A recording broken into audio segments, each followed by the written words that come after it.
Mejor. ¿Se ve más grande en la pantalla de ustedes, chicos? ¿Jóvenes? ¿Todavía están ahí? ¿Ven mejor ustedes, chicos? ¿Está más grande? Sí, doctora.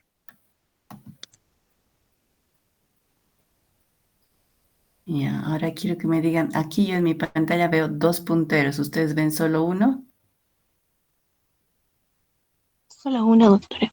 Bien, ahora voy ahí arriba en el título dice anatomía. Ven la palabra y hay un puntito, un cuadradito rojo. ¿Mi puntero está ahí encima? ¿O está encima de la tráquea en la radiografía de tórax? Encima de la tráquea. Ok, ya, ese es el puntero que voy a tratar de focalizar entonces. Bien, comenzamos entonces. Como les iba diciendo, el tema que hoy día vamos a revisar va a ser corazón. Ya lo hemos visto en el anterior módulo de pulmones, pero ahora vamos a revisar algunas imágenes específicas. Como siempre, vamos a darle más énfasis a las imágenes en rayos X, porque ese es el método con el cual nos vamos a enfrentar más habitualmente en nuestra práctica clínica médica general, ¿ya? Las otras imágenes, pues las vamos a ver si es que estamos nosotros en la especialidad de cardiología y en general, pues no las vamos a ver. Sin embargo, tenemos que estar familiarizados con varios de los métodos con los cuales nosotros podemos tomar imágenes, ¿no?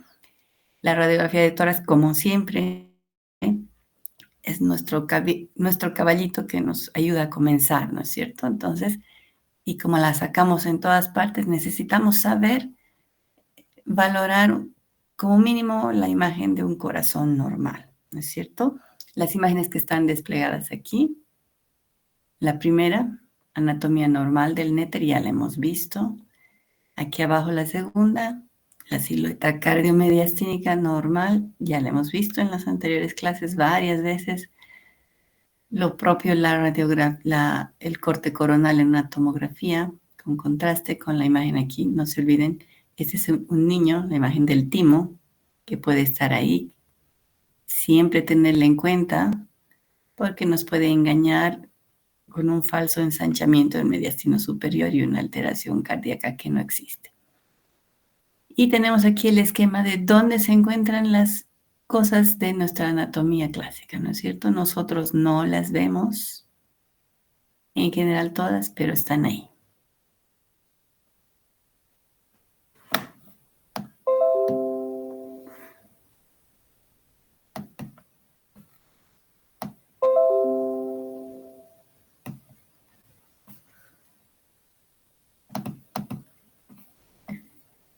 Y ahora quiero pasar de diapositiva y no me deja.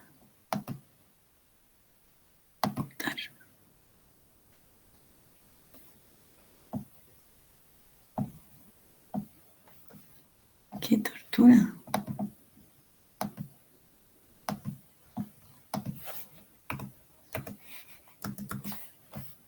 No me deja cambiar de...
barbaridad.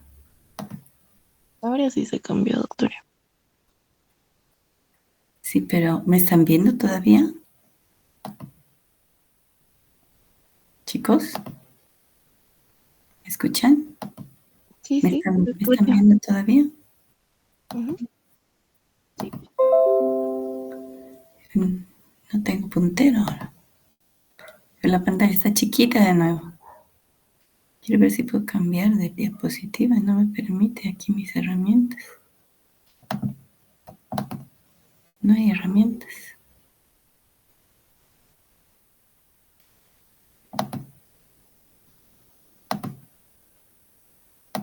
No puedo mover mis diapositivas si no me salgo. ¿Cambié de nuevo? Sí. Sí cambia. ¿Ven mi puntero ahora sí? También. Sí, doctora. Ay, entonces ahí me quedo. Algo hecho. Bueno, está mejor así. ¿Pantalla grande también? Sí. Ya, ahora sí. Entonces, repetimos los objetivos, ¿no es cierto? Vamos a reconocer patrones normales del corazón, patrones anormales más frecuentes y algunas ventajas de las técnicas y contraindicaciones de las técnicas que vamos a utilizar. Lo primero que tenemos que saber reconocer es una imagen normal, ¿verdad? Por lo tanto, ¿qué características reconocemos en una imagen normal en una radiografía? Posición del órgano que estamos analizando. ¿Qué más? Tamaño, forma y en el caso de las imágenes, densidad, ¿no es cierto? Entonces, ¿dónde está el corazón? El corazón está en el tórax, por encima del diafragma, entre los dos pulmones, ¿sí? La punta o el ápice cardíaco se encuentra inclinado hacia la izquierda 45 grados, ¿ya? Y es por eso que la imagen se ve como se ve, ¿no es cierto? Podemos reconocer el ápice cardíaco a la izquierda y al otro lado, el contorno del lado derecho va a estar dado por la aurícula derecha, ¿ya? Bien, ¿estamos bien posicionados con este corazón? Sí. ¿Qué vamos a hacer ahora? El tamaño está normal, ¿cómo vamos a calcular el tamaño en una radiografía, ¿no es cierto? Habitualmente vamos a utilizar el parámetro del índice cardiotorácico. Vamos a medir el diámetro máximo del tórax desde la pared interna costal hasta el otro extremo y el diámetro total de la silueta cardíaca del corazón siempre tiene que ser menor a la mitad del diámetro del tórax. ¿Ya?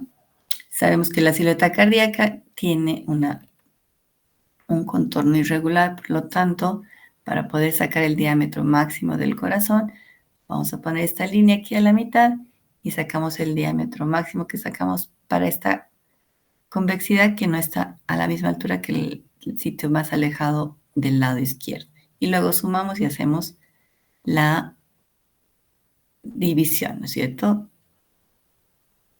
Y el índice cardiotorácico no tiene que ser menos o mayor a 0.5, ¿ya? En la lateral, ¿cómo calculamos el tamaño cardíaco? Básicamente lo mismo, ¿ya?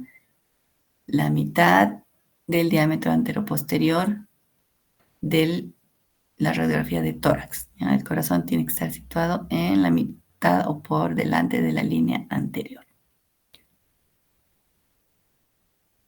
Bien, este triángulo que está aquí, ¿lo ven? Hay un triángulo radiolúcido, que eso es algo que siempre tenemos que verlo, igual que este triángulo que está por detrás del esternón.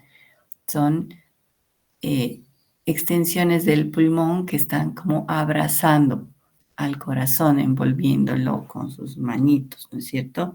Por delante las hojuelas anteriores de los lóbulos superiores están ocupando aquí por delante del mediastino y del corazón.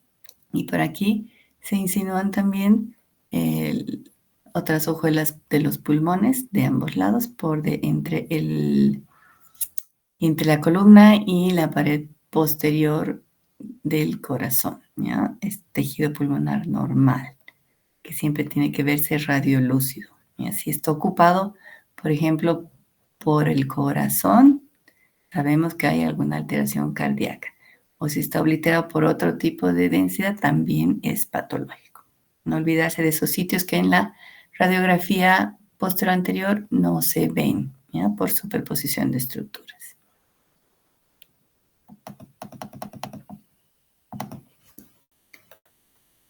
Bien, ¿qué más tenemos que ver antes de pasar a otro órgano? ¿Qué más tenemos que ver en esta radiografía? La morfología, ¿no es cierto? La morfología cardíaca es muy importante de reconocerla. Ya la hemos visto aquí. Tener en cuenta qué cosas están en este contorno del corazón, ¿no es cierto? Tenemos aquí los grandes vasos que están bajando, ¿no es cierto? O subiendo, bajando desde el cuello hacia el corazón. Tenemos el contorno izquierdo del callado. Tenemos el contorno izquierdo de la arteria pulmonar. Aquí está la arteria pulmonar, ¿ya? Del lado derecho, izquierdo. Tenemos el contorno de la aurícula izquierda primero, ¿ya? Aquí es exageradamente grande, ¿no? Pero no se la tiene que ver, prácticamente es planita. Y luego tenemos el contorno del ventrículo izquierdo. Al otro lado, ¿qué tenemos? Vasos, estructuras vasculares saliendo o bajando hacia la aorta, ¿no es cierto? O hacia las venas cavas. Y tenemos el contorno derecho de la vena cava superior, bajando a la aurícula. Tenemos el contorno de la aurícula derecha, ¿ya? Predominantemente. Y después aquí abajito está la vena cava inferior subiendo hacia la aurícula derecha, que generalmente no lo vemos, ¿ya?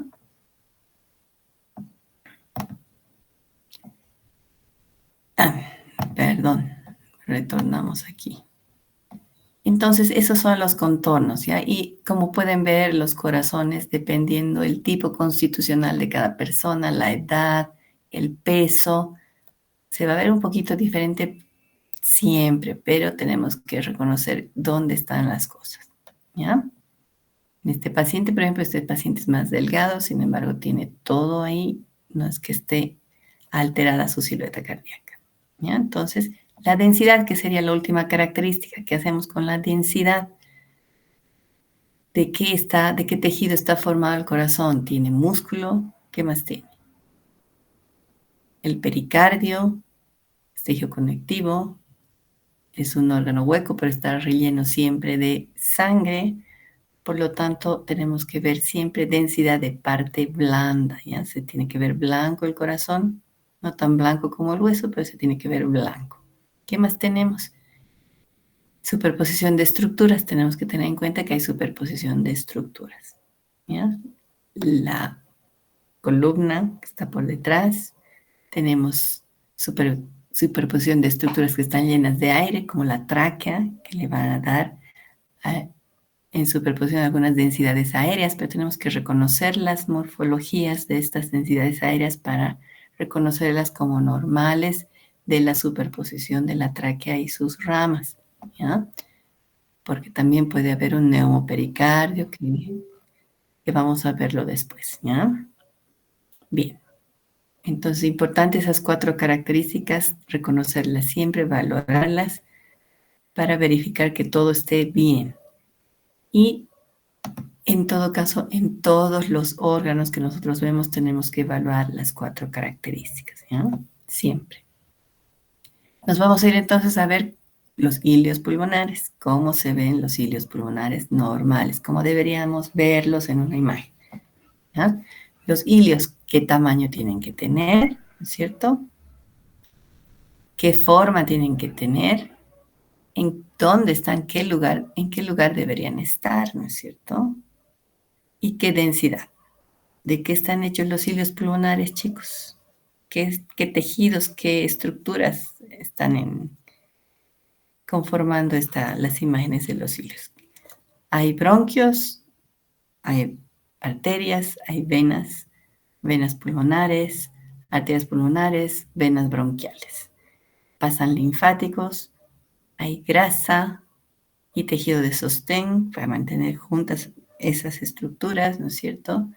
Entonces hay todas esas cosas. En una radiografía de tórax, ¿qué es lo que vamos a ver de todas esas estructuras? Solamente las estructuras vasculares debiéramos verlas, entonces tienen que tener un aspecto vascular. ¿Cómo es el aspecto vascular? Estructuras que van desde el centro a la periferia, son tubulares que se ramifican también del centro a la periferia, ¿no es cierto? Y van disminuyendo de calibre desde el centro hacia la periferia.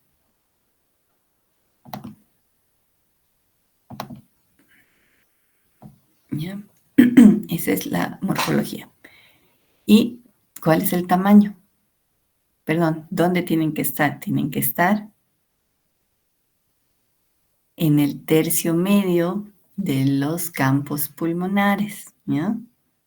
Si dividimos los campos pulmonares en tercio superior, tercio medio, tercio inferior, los hilios deberían estar en la franja del tercio medio, ni más arriba ni más abajo. El hilo pulmonar del lado derecho un poquito más alto, el hilo pulmonar del lado izquierdo un poquito más bajo, ¿ya? Siempre esa es la posición, porque el bronquio del lado izquierdo va por encima de las estructuras vasculares, ¿ya? Y en cambio el bronquio del otro lado no va por encima. Además aquí, ¿qué más?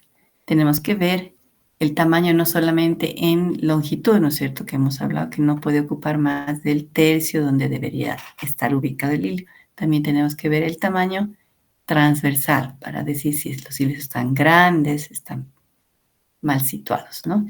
También dividimos cada campo pulmonar en 3 partes, ¿no? 1, 2 y 3.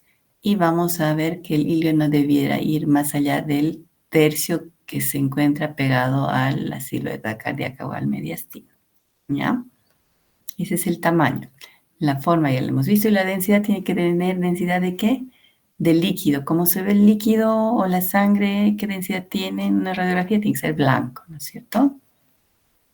Y ya tenemos cómo se ven los hilios.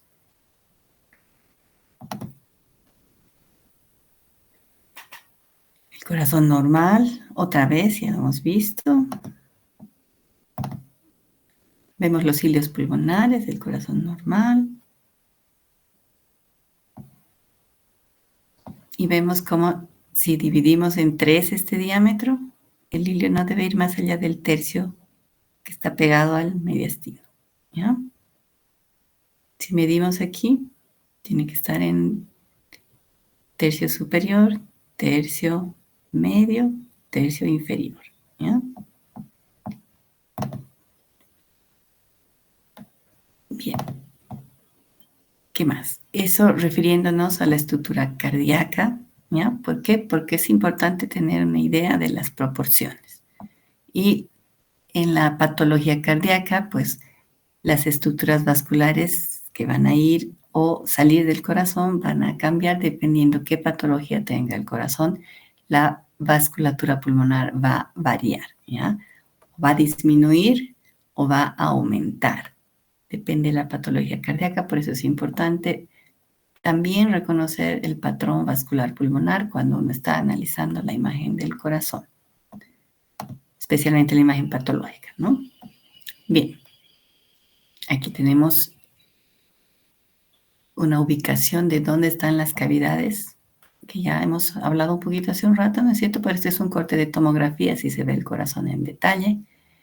Acuérdense que el eje del corazón está a 45 grados inclinado hacia la izquierda, ¿no es cierto? El eje largo. Sin embargo, también está inclinado ese eje largo un poco hacia caudal. La punta del corazón está más baja, ¿no es cierto? Que la aurícula izquierda está inclinado hacia abajo, ¿no? Por lo tanto, en un corte tomográfico, los cortes de las cavidades cardíacas van a ser un poco oblicuos, no están completamente axiales, ¿ya? Y eso, con las reconstrucciones en MPR, lo podemos mejorar y hacer que pasen exactamente por donde tienen que pasar, ¿ya?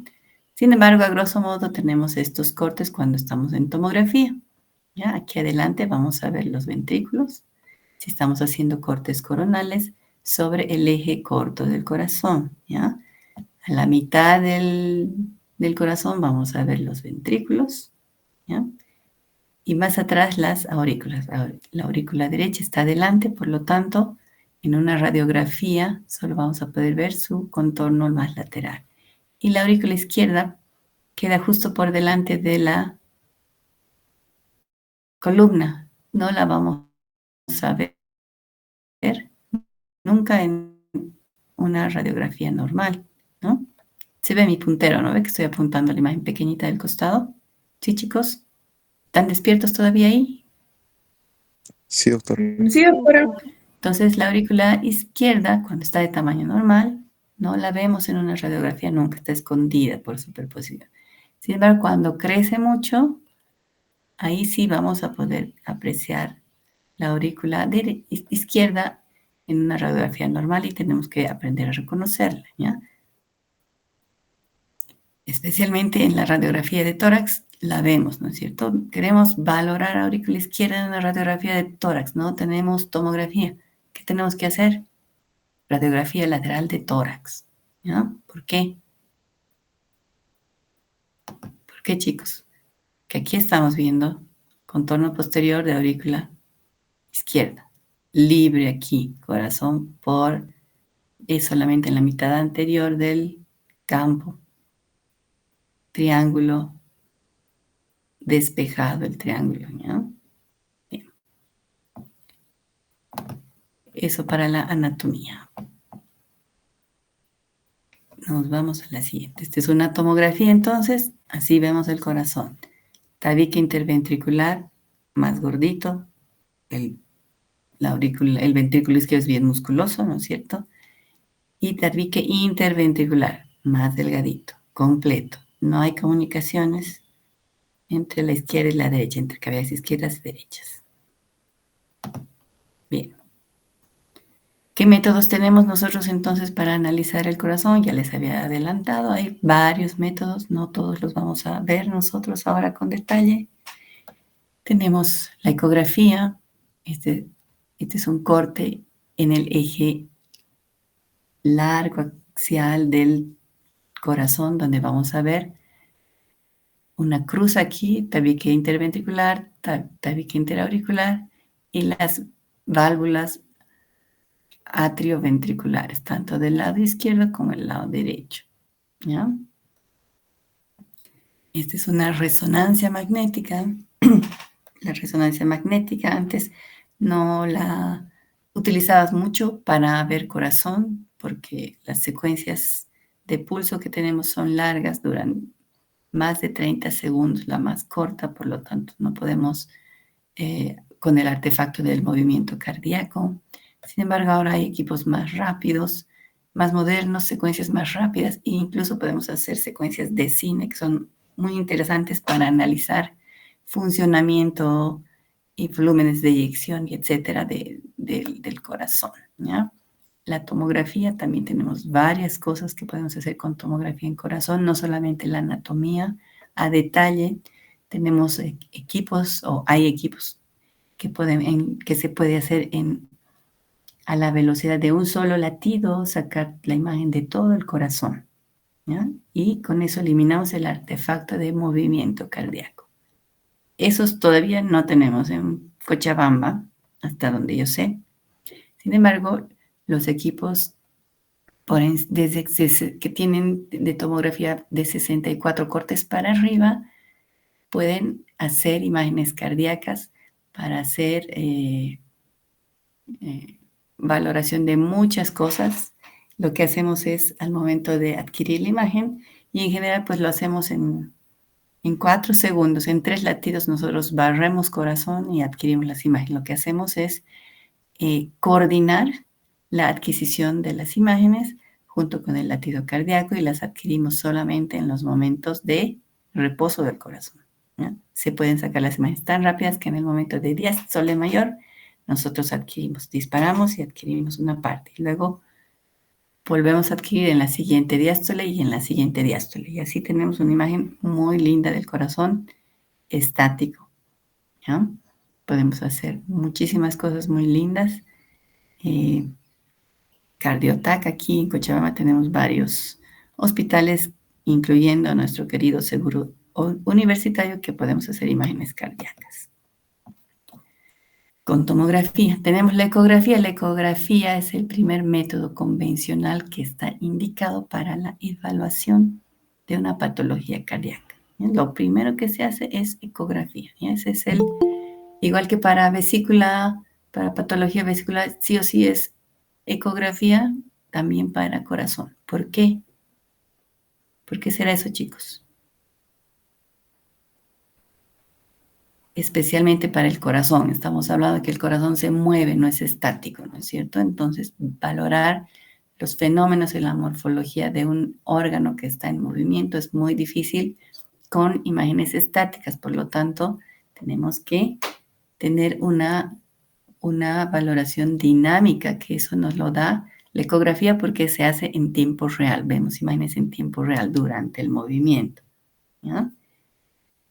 Y tenemos cortes específicos que son para valorar ciertas estructuras.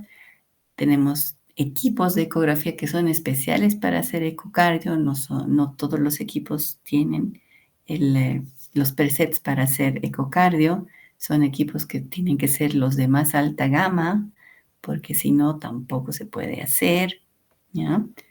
Es como si le pides a una camioneta que lleve 1 tonelada la carga de una volqueta. No se pueden. Los equipos pequeños de ecografía no tienen la capacidad de hacer estudios complejos como una ecocardiografía, ¿ya? Por suerte, en el seguro universitario tenemos este tipo de equipos. Pero ¿quién los hace? No los hacemos los radiólogos, lo hacen los cardiólogos que tienen una subespecialidad en ecocardiografía, ¿no? También es importante saber quién hace, ¿no es cierto?, para derivar al paciente a la instancia adecuada, al médico adecuado, al especialista correcto. Bien. Aquí unos cortecitos más de ecografía. El eje en plano axial, en el eje largo, el corte de 4 cámaras se llama este. Y este es en el eje corto, ¿ya? Es el eje transversal del corazón. Y este corte se llama 5 cámaras, ¿ok? Vemos alrededor del tracto de salida de la aorta, que está con sus 3 valvitas, ¿no es cierto? Aquí. Vamos a ver por delante, vamos a ver una cavidad, 2 cavidades, 3 cavidades, y aquí tenemos una cuarta cavidad que es la auriculilla. Aquí en el diagrama se ve. Todo alrededor. Lo mismo aquí, corte de 5 cámaras, ¿se acuerdan? 5 cámaras eco, tomografía, corte de 5 cámaras, ¿no es cierto? Aquí estamos con las 3 válvulas del tracto de salida de la aorta. ¿Qué estaría adelante? ¿Quién me dice? ¿Qué cámara es esta que está delante en este corte de 5 cámaras en corazón? Aurícula. Ventrículo derecho. Eso, ventrículo derecho. Muy bien. ¿Qué estaría al lado derecho? Aurícula derecha, ¿no es cierto? Atrás, ¿qué estaría atrás de la aorta? Aurícula izquierda. Eso, perfecto. ¿Y a la izquierda de la aorta? Ventrículo izquierdo. Ventrículo ¿Listo? izquierdo. Más fácil de ubicarse, ¿sí? Tiene un ecocardio, pero es lo mismo, ¿no es cierto? La imagen se ve diferente. Las cosas que ya conocemos podemos analizarlas mejor. Lo mismo nos pasa a los radiólogos. Hay métodos de imagen con el cual estamos nosotros mucho más familiarizados. nos ubicamos mejor, sabemos qué cosa podemos ver bien, qué cosa no logramos ver bien.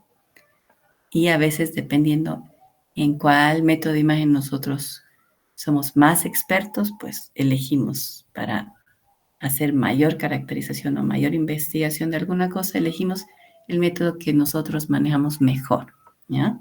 Por eso es siempre algo dinámico cuando tenemos que analizar alguna cosa patológica y por eso es importante conversar, ¿no? Entre especialidades. ¿Qué es lo que quiero ver? ¿Con qué imagen voy a verla? Y dependiendo del especialista también, él va a escoger el método.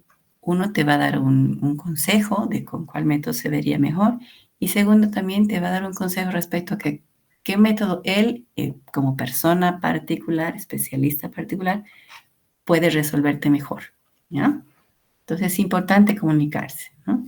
Y en radiología, como en todas las especialidades, es tan grande el conocimiento, chicos, que nosotros no conocemos todo, no hacemos todo. Yo, por ejemplo, no hago ecocardio cardíaca, es una subespecialidad que está lejos de lo que yo puedo hacer. Entonces, también lo voy a decir, en ninguna especialidad todos hacemos todo, ni los cirujanos generales, por muy generales que sean, no hacen todo, ¿no es cierto? Los cirujanos generales se dedican más que todo a cirugías que son de abdomen y las más complejas tampoco las hacen, ¿no? Tienen que tener una subespecialidad.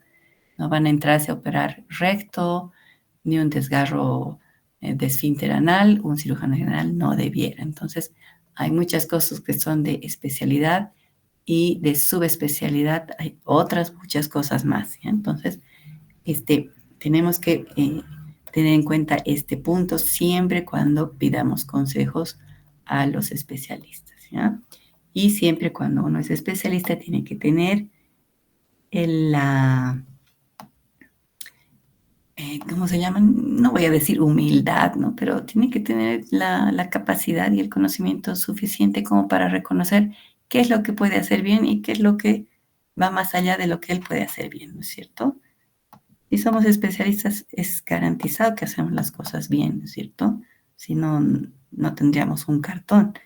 Pero hay cosas que van más allá incluso de la especialidad y también tenemos que saber derivar nosotros a la subespecialidad correspondiente sin tener ninguna vergüenza, pero no es cuestión de falta de capacidad, es cuestión de límites entre cada especialidad también, ¿no es cierto? En radiología nosotros tenemos muchas intrusiones de otras especialidades, ¿no? Que quieren manejar imágenes y no son de la especialidad, ¿no? Entonces, ahí están los ginecólogos, hay algunos gastroenterólogos, hay médicos generales que quieren hacer imágenes también, pero no es ético hacerlo, ¿no? La formación de la especialidad son 3 a 4 años y el modo de enfocar imágenes que tiene un especialista formado en imágenes nunca se va a comparar ni con otro especialista, ¿no es cierto? Yo puedo saber mucho de cirugía y jamás voy a poder yo opinar en temas quirúrgicos a la altura de un cirujano, ¿no es cierto? Por mucho que sepa. Y eso es pues guardar los límites, ¿no? En cada especialidad, límites de conocimiento, límites de la especialidad. Y tenemos por último la resonancia magnética, ¿ya? Lo mismo, dentro de la especialidad de imágenes tenemos subespecialistas que hacen las imágenes cardíacas, tanto en tomografía como en resonancia, ¿ya? Esa es una subespecialidad de la radiología. Ya no de cardiología, sino de los radiólogos. Los radiólogos interpretamos imágenes en resonancia y en tomografía. Y tenemos aquí las mismas imágenes, solo que son en resonancia. Esto es solamente para que las vean, chicos. La misma imagen que hemos visto siempre, ¿no es cierto? Corazón, callado aórtico, segmento ascendente, los grandes vasos saliendo hacia el cuello, aurícula izquierda, ventrículo izquierdo. ¿Qué es esto aquí? Aurícula. ¿Qué aurícula es, chicos? ¿Ya se han dormido? Aurícula derecha y el ventrículo derecho que no se lo ve casi, porque el corte está más anterior. Y tenemos los mismos cortes que hemos visto en ecografía, ¿cierto? Corte de 5 cámaras, transversal. Corten eje largo, algo oblicuo, porque ya sabemos que la punta del corazón y el eje está inclinado hacia abajo. Bien. Anatomía normal. Y ahora vamos a ir a la patología. ¿Sí? ¿Me siguen, chicos? ¿Todavía están ahí? Sí, doctora. ¿Despiertos? ¿Sí? Sí, doctora. Bien. Ahí estamos con la patología normal y los métodos de estudio. Nos vamos a ir ahora un poquito a la patología. Y les había dicho que es muy importante, no solamente en radiografía de tórax, volvemos a nuestro campo, ¿no es cierto? Es muy importante la valoración, no solo de la morfología del corazón al momento de analizar patología cardíaca, sino también analizar la vasculatura pulmonar. Y esa es la ventaja que tenemos cuando nosotros vemos la radiografía de tórax. Podemos ver las dos cosas. En los otros métodos no vemos las dos cosas, solo nos abocamos a ver corazón, especialmente en la ecocardio, ¿no? Que es el caballito de pelea de los cardiólogos, ¿no es cierto? Pero tiene la limitación de que no va a ver más allá de corazón, no va a ver cómo están los pulmones y nosotros sí con una radiografía de tórax. Por lo tanto, esos dos métodos se complementan, ¿ya? Y aquí vemos este corazón grande, ¿no es cierto? Esto quiere decir insuficiencia cardíaca, ¿no es cierto? Congestiva, y aquí vemos lo primero en una insuficiencia cardíaca congestiva, ¿qué vamos a tener? Un corazón grande, ¿ya? No puede haber insuficiencia cardíaca congestiva sin corazón grande. Un corazón grande, el ápex cardíaco está hacia abajo, inclinado, los contornos del corazón no están muy bien definidos, aquí casi es una línea medio recta, no se ve muy bien. Y tenemos el problema de por qué hay un corazón grande, hay muchas patologías, ¿no es cierto? En nuestro medio, el Chagas es una de las patologías que nos da insuficiencia cardíaca más frecuentemente. ¿Qué pasa con la insuficiencia cardíaca? ¿Cuál es la fisiopatología? El corazón no puede bombear la sangre, no sale suficiente cantidad de sangre desde el corazón, pero el corazón no tiene la capacidad, la fuerza, ¿no es cierto? ¿Y qué está pasando? La sangre que le retorna se empieza a encharcar y encharcar y encharcar y retrógradamente la presión intravascular, la presión intracardíaca alta se transmite a los vasos que están llegando al corazón, se transmite a los vasos de retorno, ¿no es cierto?, que son las venas, y se empiezan a dilatar y la presión intravenosa vascular es sobrepasada y pasa el líquido desde el espacio intravascular al extravascular y se empieza a pasar al intersticio, ¿no es cierto?, al intersticio peribroncovascular pulmonar, y eso es lo que pasa, empieza a haber edema pulmonar, pero muy cerca a las estructuras vasculares. ¿Dónde hay más estructuras vasculares en el corazón? Digo, en una radiografía de tórax, cerca a los cilios, ¿no es cierto? En los cilios es donde está el apiñamiento de vasos. Y ahí va a empezar a verse que el contorno de las estructuras vasculares, que debería ser liso, empieza a ponerse como un poco mal definido, y a medida que va avanzando el encharcamiento y la insuficiencia, se ponen cada vez más mal definidos y más peludos, ¿ya? Estos hilios pulmonares grandes, miren cómo están enormes, ¿no es cierto? No deberían ser más de un tercio, no debería pasarse al tercio superior ni al inferior, y están enormes. ¿Por qué? Porque están congestivas, en primer lugar, las estructuras vasculares más grandes, ¿no es cierto?, ingurgitadas, y ya ha habido trasvase al intersticio peribroncovascular, hay edema también intersticial, y por eso son hilios grandes y peludos, ¿ya? Aquí está iniciando, aquí ya está concretándose el edema intersticial peribroncovascular, y aquí ya ha pasado no solamente al intersticio peribroncovascular, sino también hay edema que ya sobrepasó la presión y se vació. ¿A dónde? A los alveolos, ¿ya? Al espacio alveolar. Y esta es la típica imagen de la imagen en mariposa, ¿ya? En el inicio de todo este proceso, ¿no es cierto?, de hiperpresión intravascular, también el intersticio más periférico empieza a edematizarse, ¿ya? Y esas son las líneas B de Cayley en los tabiques interlobulillares. ¿ya? Que se ven periféricamente. También vemos eso en esta imagen. Solo que aquí prácticamente, como es muy chiquita, no se ve. Aquí está una magnificación. Tenemos que buscar, ¿ya? Un corazón así medio raro, con unos cilios medio borrosos, corazón grande. Estamos sospechando eso. Busquemos líneas B de Kerley también para apoyar nuestro diagnóstico. Entonces, pues, nosotros podemos ver al paciente en esta etapa, ¿no es cierto? O podemos verlo en esta etapa. Es mejor reconocer que está pasando algo en esta etapa que en esta, ¿no es cierto? Porque aquí el paciente, les aseguro que no puede ni respirar ya, ¿no es cierto? No solamente tenemos que arreglarle el corazón, tenemos que arreglar el pulmón también y probablemente este paciente, si no está bien manejado con una terapia intensiva que sea muy agresiva, no va a contarnos el cuento al día siguiente, ¿ya? Por eso es importante reconocer signos, ¿ya? Vamos a ir a otra patología que también tenemos que saber reconocer en una radiografía, que es el derrame pericárdico. Hay muchas causas de derrame pericárdico.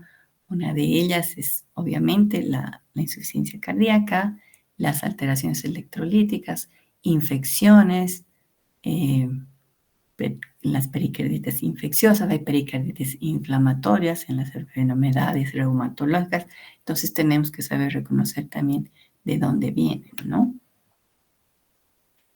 Y cómo se va a ver en una radiografía de tórax, ¿no? Porque, ¿qué vamos a ver? También vamos a ver una cardiomegalia, pero acuérdense que el corazón tiene contornos, tiene una morfología específica y parece una tienda de campaña. ¿Por qué? Porque el pericardio no tiene una forma, es una bolsa, es un globo y cuando se distiende va a tener una forma como la que estamos viendo aquí, líneas como una carpa de campaña, ¿ya? Parece un higo, a mí me gusta acordarme de la figura de un higo, eso no está en los libros, es solo mi acotación, ¿ya? Pero yo me acuerdo del higo cuando quiero diferenciar un derrame pericárdico de una insuficiencia cardíaca en un corazón cardiomegálico dilatado de un chagásico, ¿ya? Y me dicen, no, no está muy distinto el higo del chagásico del higo del derrame pericárdico. Es distinto, sí, ¿por qué? Porque aquí el palito del higo no es tan gordo, ¿no es cierto?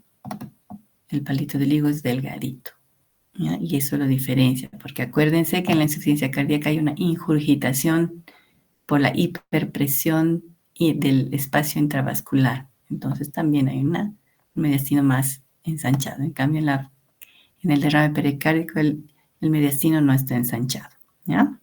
Miren aquí un corazón enorme y el mediastino no le sigue a la dilatación del corazón, ¿no es cierto? Por eso esto es un derrame pericárdico y no es una cardiomegalia por Chagas, ¿ya? Tenemos que aprender a reconocer. Y aquí tenemos, no estamos seguros, le hacemos una tomografía, ¿no es cierto? Y vamos a ver perfectamente que las hojas del pericardio parietal del visceral se separan y hay contenido entre las dos hojas. En este caso el pericardio está bien engrosado, hay una pericarditis granulomatosa, algo le ha pasado al pericardio que se ha engrosado, ¿ya? En este otro ejemplo tenemos un pericardio que sus láminas están delgaditas, ¿verdad? Y más que todo el engrosamiento es por el derrame, ¿ya? Y acuérdense que debajo del pericardio parietal hay grasita, por eso se ve esta línea negra, ¿ya? Hay grasita, una escasa cantidad de grasita entre la pared muscular del corazón y el pericardio. Esa grasita es normal.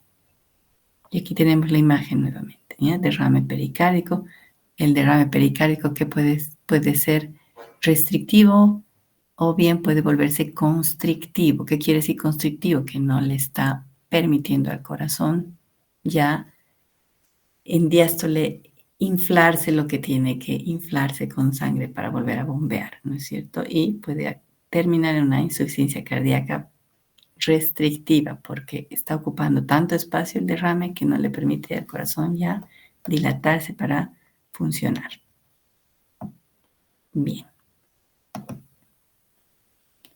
Esas son patologías importantes, frecuentes que vemos. Y ahora vamos a ver un poquito de cardiopatía congénita. Generalmente esto se ve en pediatría, es de la subespecialidad de radiología pediátrica, pero hay muchos adultos ahora operamos corazón todos los días en diferentes centros. En Cochabamba también hay centros que todos los días se operan corazón, todos los días hay trasplantes de órganos en Bolivia, en Cochabamba. Entonces tenemos que reconocer también signos de cardiopatía congénita en pacientes adultos, ¿no es cierto? Porque viven, tienen vida normal, no se mueren de niños, ¿no? Lo importante sí es que tenemos que reconocer las patologías en los niños. ¿Por qué? Porque depende de eso, de que los derivemos a un lugar correcto donde les vayan a dar apoyo, porque terminan todos ellos en insuficiencia cardíaca congestiva y se mueren, ¿no es cierto? Entonces tenemos que reconocer patología congénita en niños en una radiografía normal, porque tenemos que derivarlos, porque puede ser que estemos a tiempo y un corazón que todavía funciona bien se opera, se arregla y el paciente vive hasta adulto. Un corazón que ya está cansado, ya no se arregla por muchas cirugías que tengamos de las alteraciones que tengan a nivel vascular o a nivel cardíaco mismo, ¿ya? Entonces es importante manejar también un poco la patología cardíaca. Aquí he puesto un mar de imágenes, ¿ya? Vamos a tratar de buscar diseño para traer adelante lo que yo quiero organizar, traer adelante. ¿Qué no trae adelante, al frente? Eso. Ya. Esta es la traer. Estenosis subaórtica, ¿ya? Aquí dice estenosis subaórtica. Demasiadas imágenes. Ustedes ven toda mi pantalla, ¿no es cierto? Así vamos a darnos espacio para mirar todo lo que hay aquí. Que todas me han parecido imágenes bonitas. A mí me gusta mucho mostrarles esquemas porque la radiografía de tórax es bien ingrata, ¿no? Tenemos que saber muy bien anatomía para poder interpretarla, ¿no? No hay que subestimar la información que nos puede brindar una radiografía de tórax, ¿ya? Se puede ver mucho si tenemos la capacidad de traspolar nuestra anatomía a las imágenes, ¿ya? Saber dónde están las cosas y cómo se ven, ¿ya? Entonces, la estenosis subaórtica es una alteración congénita y algunas veces adquirida, ¿ya? Dependiendo de qué patologías, en la que pues lo que pasa es que el tracto de salida a nivel desde el ventrículo hacia la aorta está disminuido de calibre, ¿ya? Y hay muchas formas de esto. Puede ser subaórtica, a veces las valvas no funcionan bien, no se abren bien, o a veces las valvas están gruesas, a veces el tabique interventricular está muy gordo y también se hipertrofia la válvula y el tracto está completamente estenosado. A veces hay una membrana congénita. Son varias las causas de que pueda haber esta patología. Entonces, ¿qué es lo que pasa básicamente? Lo que pasa es que la sangre no puede salir en cantidad suficiente desde el ventrículo izquierdo hacia la aorta, y por lo tanto el ventrículo tiene que hipertrofiarse, tener mucha fuerza para poder bombear la cantidad que el cuerpo le está pidiendo, ¿no es cierto?, para oxigenarse, y se hipertrofia. La pared ventricular va a estar bien gordita, por lo tanto el contorno del apés cardíaco, como todo músculo, se vuelve redondita, ¿ya? Se redondea, se vuelve grande, ¿ya? Aquí ven que el ventrículo derecho está normal, aurícula derecha normal, ¿ya? Este es un paciente pediátrico, por si acaso, ¿ya? ¿Y qué vamos a tener aquí? No hay ensanchamiento del mediastino superior, no como en la insuficiencia cardíaca, ¿no es cierto?, que está todo ingurgitado. Más bien la sangre pasa poca, ¿no es cierto?, es difícil de llegar, ¿ya? Esta es una etapa inicial en que solamente hay daño, no hay daño, sino hipertrofia ventricular, ¿no es cierto? Está compensada esta estenosis subaórtica por la hipertrofia. Si estamos en una etapa más avanzada de la estenosis subaórtica que no se resuelve, y esto es algo que se resuelve quirúrgicamente, hay tratamiento, ¿ya? ¿Qué pasa?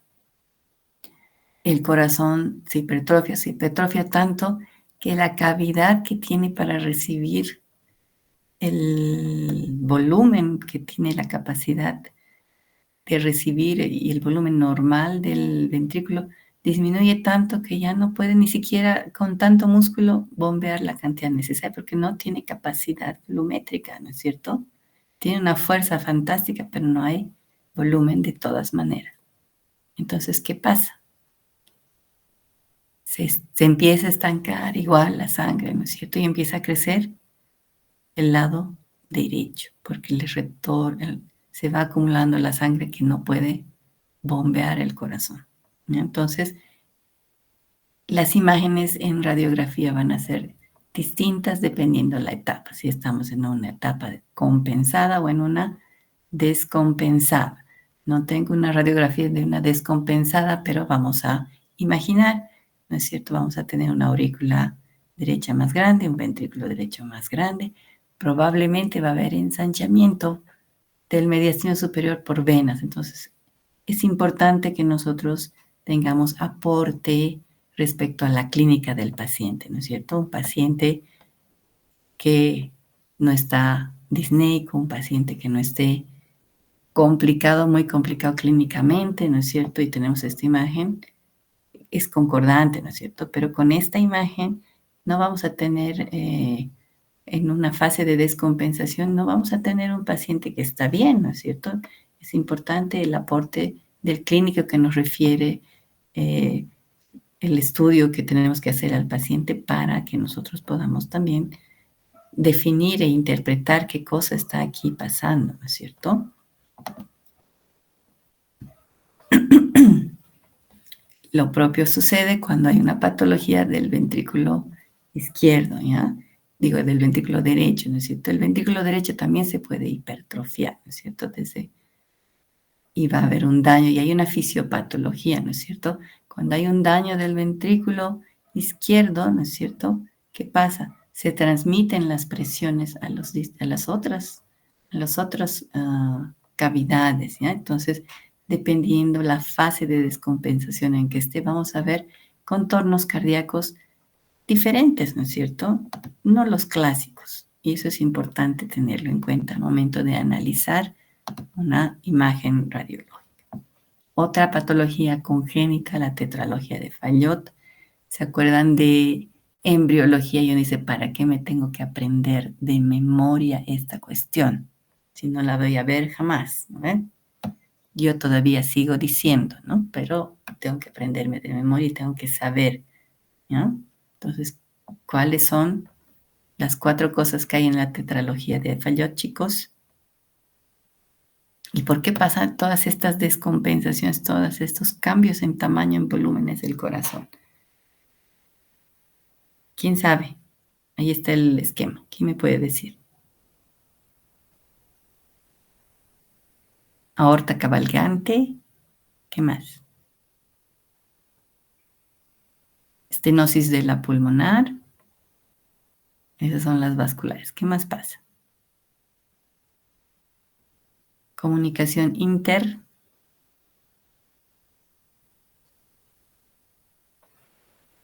Ventricular. Ya, muy bien. ¿Y la cuarta? Hipertrofia ventricular derecha. Perfecto. ¿Y por qué es la hipertrofia del ventrículo derecho? Por el mismo motivo que en el anterior, ¿no es cierto? Por la estenosis de la arteria pulmonar, ¿no es cierto? No puede salir la sangre, el ventrículo crece, se vuelve musculoso para poder tener la capacidad de bombear el volumen de sangre suficiente para que salga por una arteria que está muy estenosada, ¿ya? Y de ahí, retrógradamente, la presión retrocede al ventrículo y se va a dilatar también el ventrículo. El ventrículo del lado derecho no tiene tanta capacidad, no tiene tanto músculo, no se hipertrofia, se dilata, ¿ya? Por eso el corazón es grande del lado derecho. ¿ya? Y vamos a tener una morfología especial, que es la morfología como si fuera una botita o un zueco, ¿ya? Y vamos a tener, acuérdense, en esta patología vamos a tener un mediastino ensanchado y una forma de botita del corazón grande, ¿ya? Acuérdense que pues la arteria pulmonar le da o irriga primero los pulmones, por tanto va a haber un cambio en la vasculatura pulmonar, ¿cierto? No le va a llegar mucha sangre al pulmón, le va a llegar mucha sangre de todo lado, pero no le llega al pulmón. Al momento de bombear al lado derecho, no sale tanta sangre y los vasos van a ser en una insuficiencia todavía que no se haya descompensado con congestión, porque todos terminan en congestión, ¿no es cierto? La vasculatura pulmonar va a estar muy, muy tenue, apenas la vamos a ver, ¿ya? Estos son pacientes pediátricos, es difícil la valoración, los pacientitos no se quedan quietos, no les puede decir, inspire, quédese quieto, ahora ya respire normal, ¿no? Entonces, la calidad de nuestras radiografías es técnicamente no es tan buena, ¿ya? Entonces, tenemos que aprender a considerar eso más al momento de interpretar. Y aquí tenemos una angiografía y vemos aquí la estenosis a nivel proximal de la arteria pulmonar. Vemos saliendo el corazón y aquí la dilatación del ventrículo derecho, ¿ya? Que está ocupando casi todo, ¿no es cierto? O sea, no es este contorno aquí, ya no es ventrículo izquierdo, es ventrículo derecho que se ha levantado. ¿Listo? Entonces eso es importante. Pulmones blancos, pulmones negros y corazón en bota de sueco, ¿ya? Con su puntita levantada, tetralogía de Fallot. Bien. Otra malformación congénita, la coartación aórtica, es en el callado aórtico, donde vamos a ver la estenosis, puede ser anular, puede ser más larga, puede continuarse con una aorta que es muy disgenésica, muy delgadita. ¿Qué va a pasar? Igual, ¿no es cierto? Ventrículo izquierdo agrandado, hipertrófico, ¿por qué? Porque tiene que luchar contra una alta presión a este nivel, un poco más distal, ¿no es cierto? Pero igual va a haber alta presión, harto trabajo para el ventrículo, se hipertrofia. ¿Qué pasa con la aurícula? Se dilata porque hay altas presiones, ¿ya? Y tenemos igual un corazón, un ventrículo muy grande, pero no está ensanchado aquí como en la insuficiencia cardíaca congestiva, sino más bien perdemos el contorno del callado aórtico porque sabemos que aquí no pasa mucha sangre. Entonces vamos a tener un callado aórtico que casi ni lo vemos, ¿ya? Y aquí este contorno es de la arteria pulmonar del lado izquierdo, ¿no? El callado tiene que estar más arriba y no lo vemos, ¿ya? Entonces, mediastino estrecho, no vemos contorno del callado y un corazón grande a expensas de cavidad ventricular derecha, que está hipertrófica, por lo tanto se tiene que ver redondita, ¿ya? Siempre que hay hipertrofia, chicos, el corazón, la punta del corazón está levantada, redondita, ¿ya? Eso acuérdense siempre. Hipertrofia, corazón que está bien redondeado. En la coartación aórtica, entonces, esto es un adulto, ese era un niño. En la coartación aórtica, ¿qué vamos a ver? Una escotadura.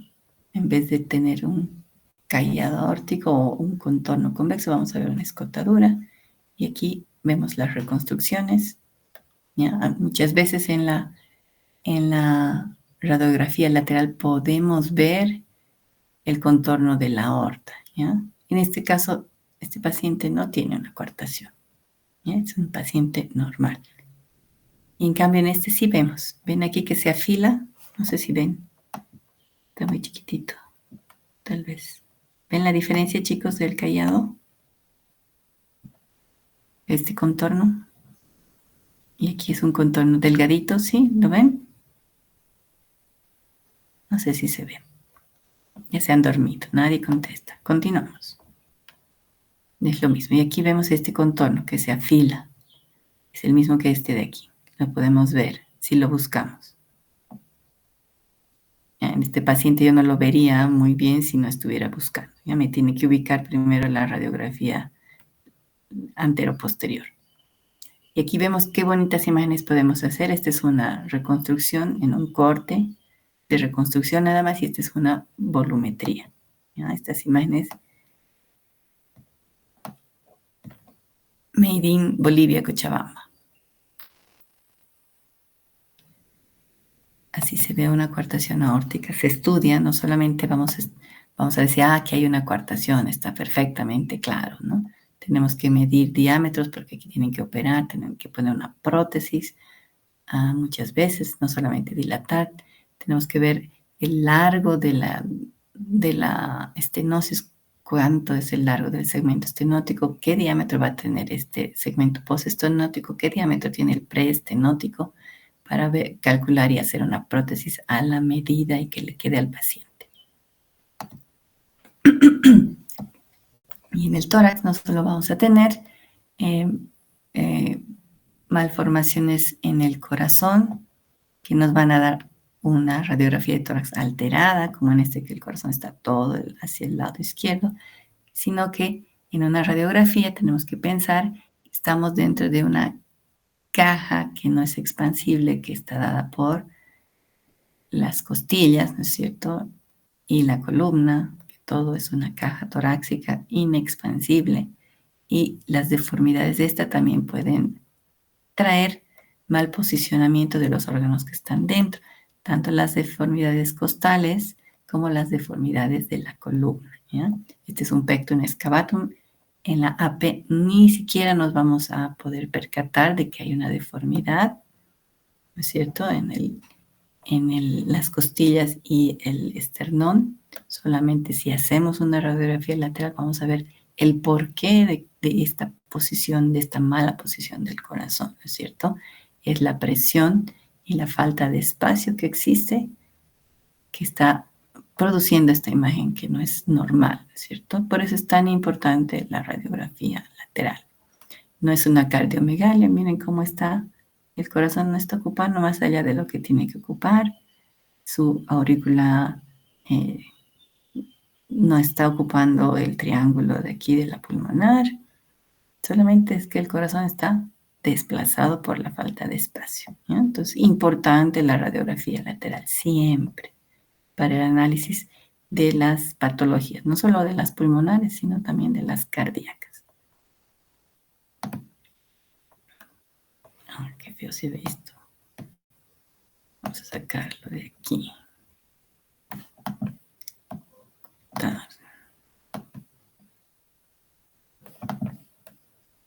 Cortar. ¿No?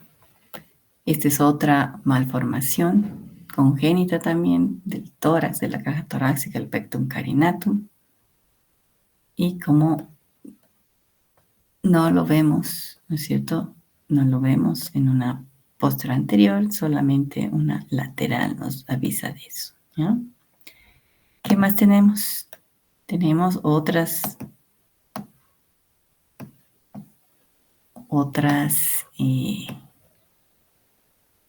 malformaciones también que van a traer. Si solo tenemos una radiografía posterior anterior, pues no vamos a tener mucha idea de qué está pasando. Y tenemos aquí un corazón que parece normal y aquí hay una masa, será el ilio. Habrá una neumonía, una condensación, una masa. No sabemos claramente y sinceramente yo no me matriculo tampoco por nada, ¿no es cierto? Pero vemos aquí una columna de la tráquea que está toda para un costado. No es normal. ¿Por qué no baja por aquí? ¿Será cierto? ¿Será superposición de imágenes? Y tenemos aquí esta otra imagen. ¿Y dónde está la masa? No la encuentro en ningún lado, ¿no? Y esto es solamente un artefacto de superposición por su gran rotoescoliosis. ¿Ya? Esto es la columna que se puede ver así, puede dificultarnos muchísimo el análisis el análisis de campos pulmonares, ¿ya? ¿Y qué vamos a hacer con este paciente? No podemos tener un buen análisis. Le vamos a pedir otro estudio, ¿no es cierto? Una tomografía a lo mejor. Perdón, chicos. Ya estamos llegando casi al final.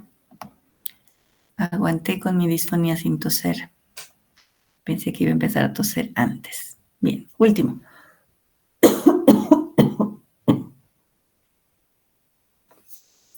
¿Se ve entera la diapositiva, chicos? ¿O está cortada? Completo, doctora. ¿Se ve todo? Sí, doctora. Sí.